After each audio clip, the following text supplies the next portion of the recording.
Eu acho que se fosse dizer rapidamente como está o cenário das doenças raras, a gente podia dizer que está melhor, né? Se a gente vê todos esses avanços que tem havido, acabamos de ver apresentações da Anvisa, da CONEP, Ministério da Saúde, sempre mostrando progressos importantes e que estão realmente se verificando na prática. Então, é realmente uma satisfação chegar no 5º cenário das doenças raras e ver que o cenário está melhor que no terceiro e no 4º cenário.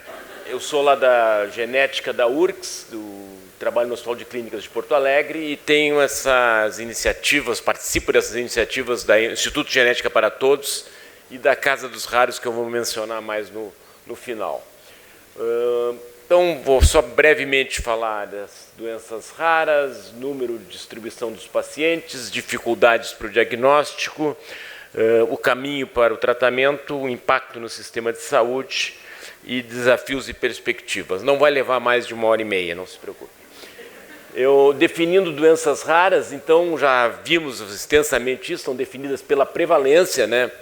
Nos Estados Unidos eles calcularam que afetam menos de 200 mil americanos no ano de 83, o que hoje dá em torno de 1 para 1.163 americanos. Na Europa é 5 para 10 mil, que dá 1 para 2 mil, e nós ficamos, acho, sabiamente nesse meio termo, 1 para 1.538, para ser mais preciso.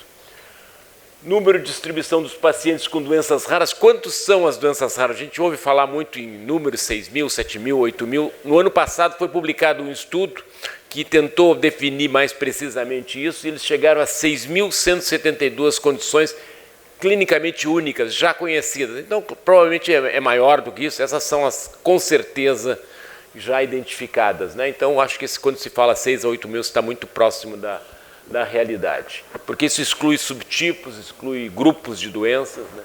Então são entidades únicas.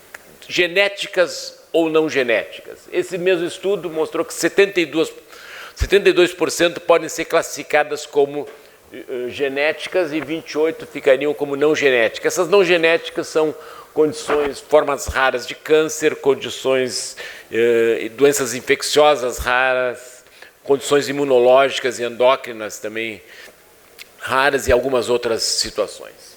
Mas, então, a grande maioria são condições genéticas. Crianças e adultos, quem são mais afetados por doenças raras? 70% sempre iniciam na infância. Podem até chegar à vida adulta, mas iniciam na infância. 18% pode ter início na infância ou início na vida adulta, enquanto que 11% são aquelas que iniciam, aliás, 12% das que iniciam sempre na vida adulta. Se a gente pegar todas as que iniciam na infância e mais aquelas que podem iniciar na infância ou na vida adulta, vê que 80% iniciam na infância. Então, são condições primariamente pediátricas. E quantas pessoas são afetadas por doenças raras? Então, se calcula 3 a 5 mil por 100 mil habitantes, que dá 3,5% a 6%, em torno de 5% da população.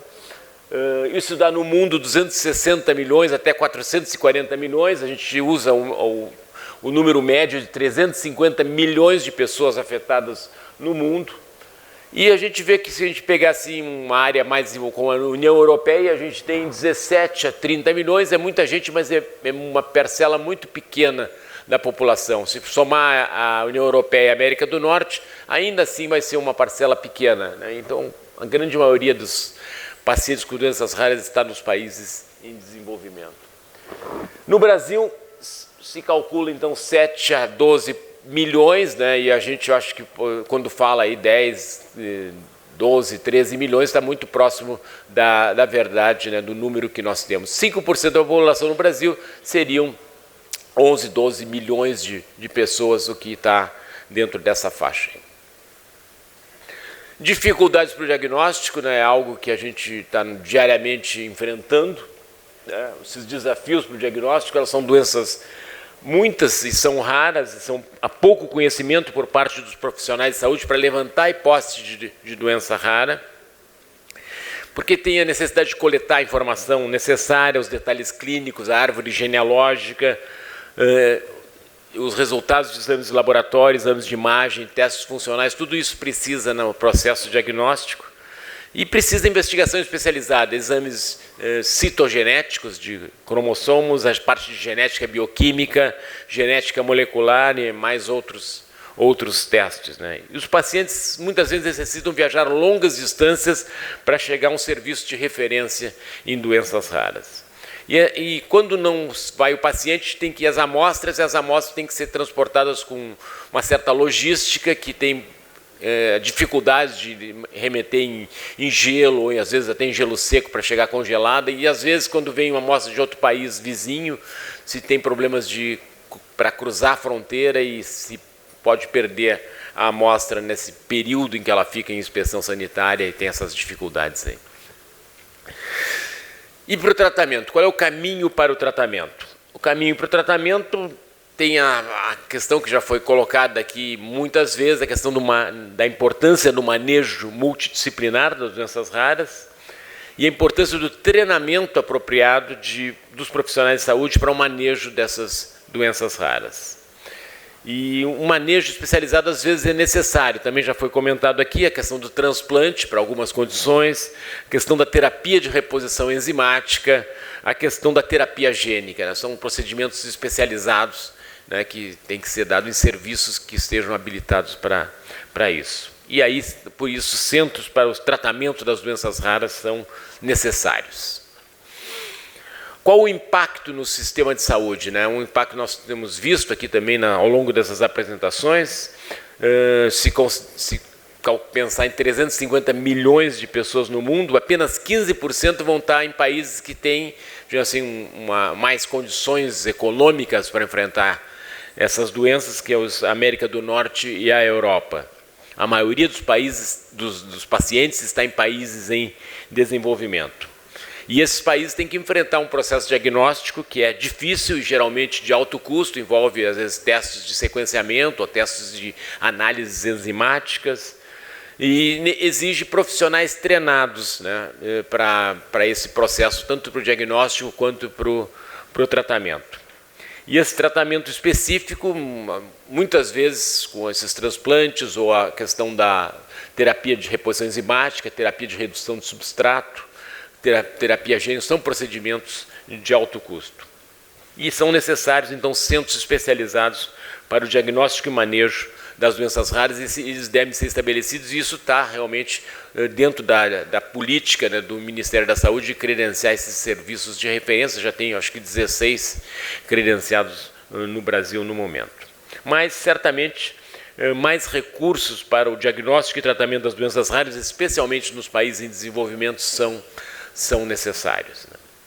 Então, quais são os desafios e quais são as perspectivas?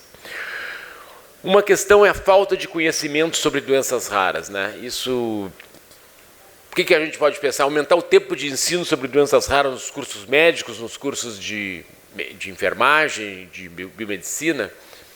Eu acho que, eu pessoalmente, aí chegou a hora da minha visão, não é uma solução. Acho que são muitas doenças raras e a gente ensinar mais um pouco sobre cada uma não vai resolver o problema. Agora, incluir no curso ensino sobre métodos para investigar doenças raras, aí sim acho que é algo que valeria a pena investir, né?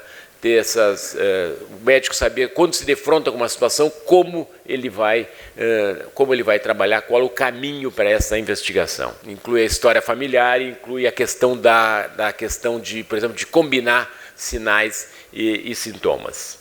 Aumentar o número de geneticistas seria ótimo, né? Mas é difícil, nós formamos 20, 25 por ano, a gente dobrar isso, triplicar, mesmo assim ainda vai ser insuficiente. O que nós precisamos é aumentar o alcance dos profissionais e das clínicas especializadas. Uma alternativa é aumentar esses programas de telemedicina, claro, com normas muito bem estabelecidas, e usar mais a tecnologia no diagnóstico sob uma boa supervisão. Acho que pode ser algo que a gente pode explorar no futuro.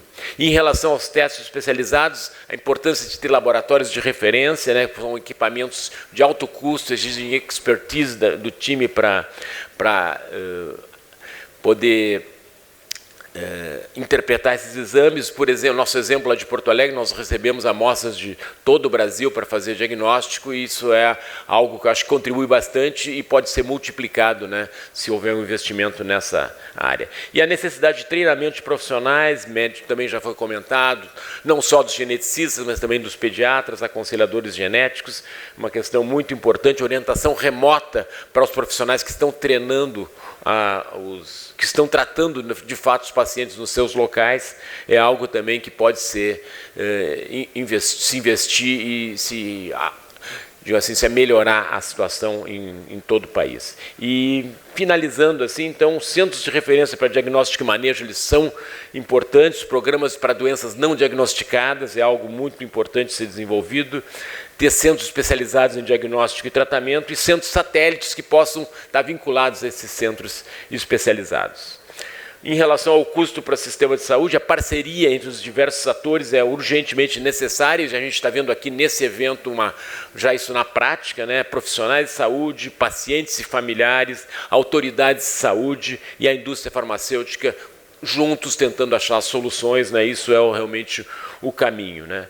E no Brasil nós temos já ações envolvendo o Ministério da Saúde, Conitec, Conep, Anvisa, isso comitês nacionais, estaduais e municipais para doenças raras estão se formando, já temos a política nacional, né, da Portaria 199, que criou serviços de referência em doenças raras. Aí está só um exemplo de uma reunião que congrega esses diferentes atores, e eu acho isso relevante. O último slide é o projeto que nós estamos começando para o Brasil, que é a Casa dos Raros, é um projeto junto com o Tony, com a Casa Hunter, Instituto Genética para Todos com a Casa Hunter, de ter no Brasil uma rede de centros chamado Casa dos Raros, e seria um grande centro em São Paulo, mas centros também, pelo menos um em cada região, Nordeste, Norte e Centro-Oeste. E o primeiro centro está começando a ser construído em Porto Alegre, será o piloto dessa rede, e nós devemos ter ele pronto no final do